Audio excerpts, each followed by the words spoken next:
नमस्कार दोस्तों, स्वागत है आप सभी के अपने इस YouTube चैनल टीके कोचिंग सेंटर में। तो कैसे हैं आप लोग? मैं उम्मीद करता हूं कि आप लोग अच्छे होंगे। आज की इस वीडियो में हम लोग क्लास 10th के दो चर वाले रैखिक समीकरण के युग्म को हम हल करेंगे विलोपन विधि से। तो चलिए बिना किसी देरी के स्टार्ट करते हैं आज का वीडियो। तो वीडियो स्टार्ट करने से पहले आप लोग से एक छोटी सी रिक्वेस्ट है कि यदि आप इस YouTube चैनल पे पहली बार आए हैं तो इसको सब्सक्राइब कर लें। इस चैनल के माध्यम से हम क्लास 10th और 12th के आर्ट्स के सभी विषयों का ऑनलाइन कोर्स कराया जाता है। और यदि आप हमारे व्हाट्सएप ग्रुप, टेलीग्राम ग्रुप और इंस्टाग्राम से जुड़ना चाहते हैं तो लिंक डिस्क्रिप्शन में दे चुके हैं, वहां से जाकर के आप ज्वाइन कर सकते हैं। तो चलिए स्टार्ट करते हैं।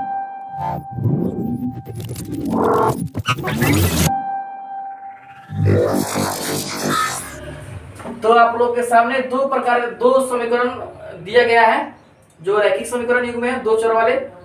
तो हम लोग इसको विलोपन विधि से हल करेंगे। तो विलोपन विधि या आप लोग इसको लुप्तीकरण विधि भी कह सकते हैं, या इंग्लिश में आप बोलिए तो एलिमिनेशन मेथड। तो सबसे पहले इसको हम हल करेंगे। तो सबसे पहले ध्यान रखना जरूरी है कि जो फर्स्ट वाले टर्म है ये दोनों बराबर है कि नहीं। अगर वो बराबर नहीं है तो हम उसको बराबर पहले करेंगे, उसके बाद आगे का प्रक्रिया हम करेंगे। तो चलिए सबसे पहले यहाँ पे देख लेते हैं, 2x है और यहाँ पे केवल x है। तो यहाँ पे भी 2x होना चाहिए। तो उसके लिए हम क्या करेंगे, सबसे पहले हम इक्वेशन 1 इसको मान लेते हैं और इक्वेशन 2 इसको मान लेते हैं। तो लिखेंगे समीकरण 1 में समीकरण पूरा 1 हो गया। समीकरण 1 में 2 से समीकरण 1 में 2 से गुणा करने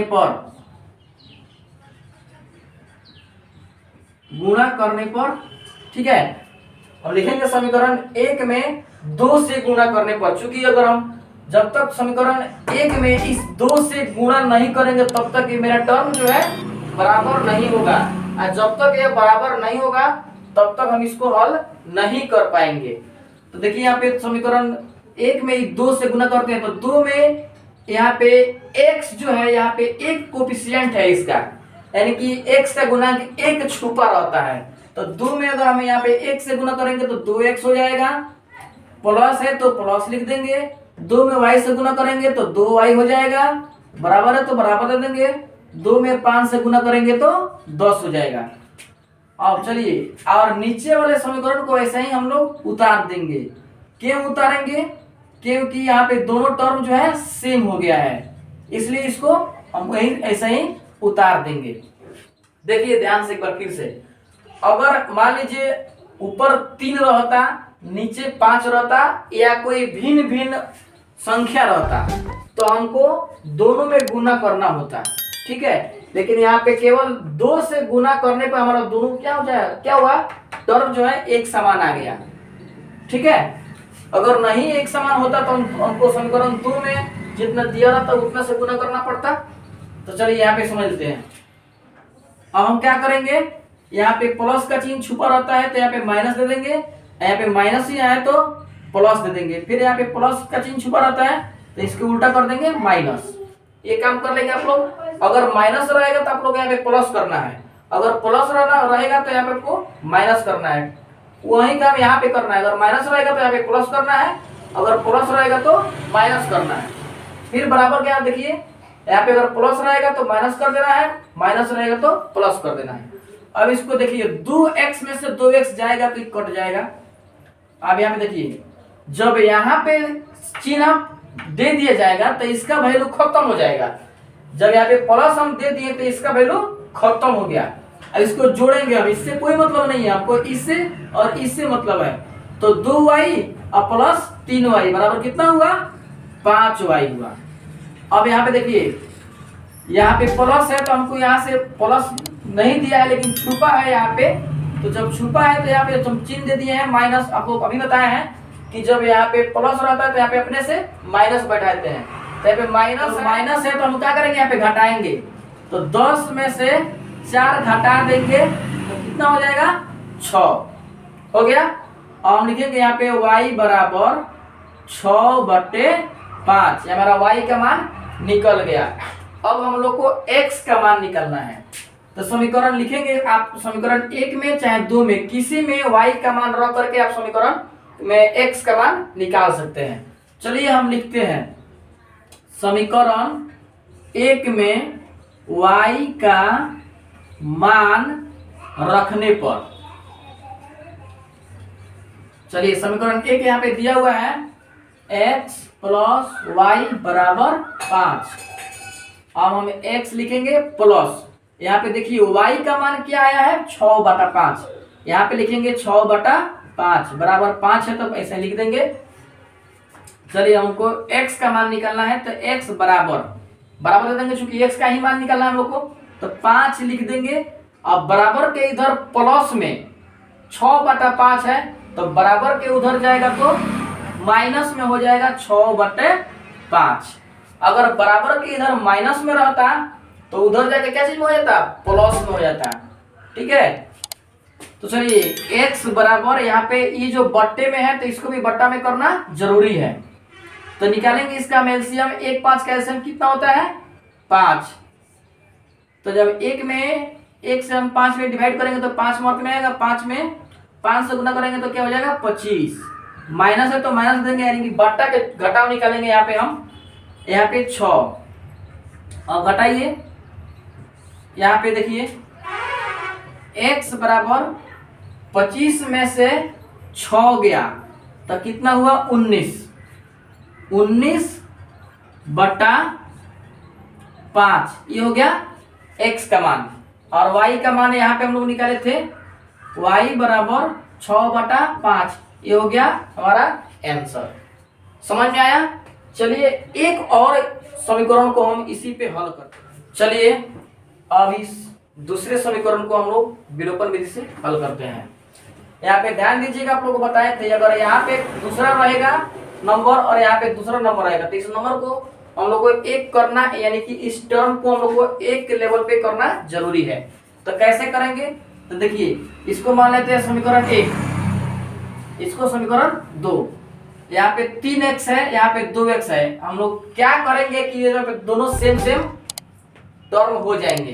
तो चलिए समीकरण हम 1 में 2 से गुना करेंगे और समीकरण 2 में हम 3 से गुना करेंगे। तो लिखिए यहाँ पे समीकरण 1 में, इस समीकरण 1 में 2 से तथा समीकरण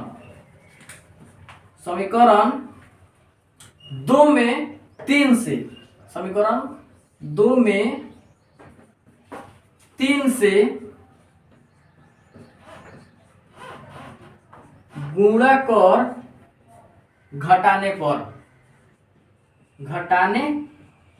पर लिख दिए हैं। अब देखिए गुना करते हैं, इस 2 से पूरे समीकरण 1 में गुना करेंगे तो 2 तिहाई 6x प्लस है तो प्लस 4 दूनी 8y बराबर 10 दूनी 20, समीकरण 3 मान लीजिए इसको। अब चलिए अब इस पूरे समीकरण 2 में 3 से गुना करते हैं, 2 3 दूनी 6x, 3 दूनी माइनस 6y बराबर 3 दूनी 6। अब देखिए तो ध्यान से, यहाँ पे 6x और यहाँ पे 6x आ गया, दोनों टर्म बराबर हो गया। चलिए अब इसको हम लोग घटाएंगे, क्या करेंगे घटाएंगे। तो यहाँ पे प्लस का चिन्ह छुपा रहता है तो हम क्या लिखेंगे नीचे माइनस, बताए थे इसके पहले वाले सवाल में। यहाँ पे माइनस है तो यहाँ पे हो जाएगा प्लस, यहाँ पे प्लस छिपा रहता है तो हो जाएगा माइनस। चलिए इसको घटा देते हैं, ये तो कट जाएगा। अब बताइए जब यहाँ पे जब प्लस का साइन पड़ गया तो इसका वैल्यू खत्म हो जाएगा, बताए थे इसके पहले वाले सवाल में।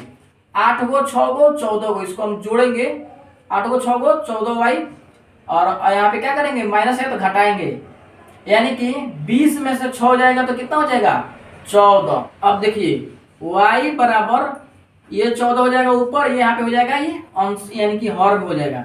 ये वाला जो इधर संख्या रहता है उसको अंश लिख लेते हैं, और जो यहाँ पे रहता है y के पास वो हर में चला जाता है, ध्यान रखिएगा। तो 14 से 14 कट जाएगा एक बार में, यानी कि y का मान क्या आ गया 1 आ गया। चलिए अब हम इस y का मान समीकरण 1 या 2 में रख करके हल करेंगे। चलिए समीकरण 1 उठाते हैं, आप चाहे तो समीकरण 2 से भी हल कर सकते हैं।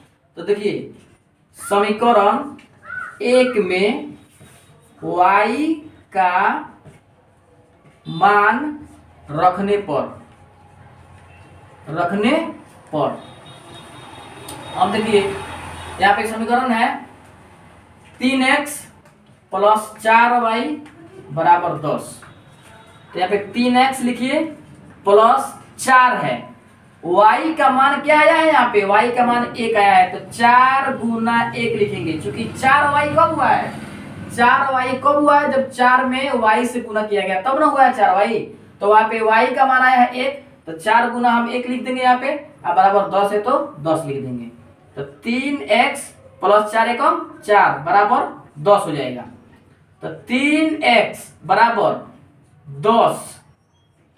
अब देखिए बराबर के इधर क्या चीज में है, प्लस में है, तो बराबर के उधर जाएगा तो क्या हो जाएगा, माइनस में हो जाएगा 4। तो 3x बराबर 10 में से 4 जाएगा 6। अब देखिए यहाँ पे x का मान निकालना है, तो यहाँ पे x गुना में है, बराबर के उधर जाएगा तो क्या हो जाएगा, भागा में हो जाएगा। x बराबर 6/3 हो जाएगा। ध्यान रखिएगा जब बराबर के इधर गुना में रहता है तो बराबर के उधर जाकर क्या हो जाता है, भाग में हो जाता है। तो यहाँ पे 3x है गुना में, तो बराबर के उधर जाएगा तो क्या हो जाएगा, भागा में हो जाएगा। यानी कि x बराबर 6/3 हो जाएगा। तो कटा देंगे 3 एकम 3 और 3 दूनी 6। तो x बराबर 2 आ गया, y बराबर 1 आ गया। ये हो गया हमारा आंसर। चलिए हम आप लोग के लिए एक सवाल दे रहे हैं, आप लोग उसको हल करके कमेंट में चलिए 3x माइनस 5y बराबर 4, 9x माइनस 2y बराबर 7। इसको आप लोग हल करके कमेंट में आंसर बताइएगा। धन्यवाद।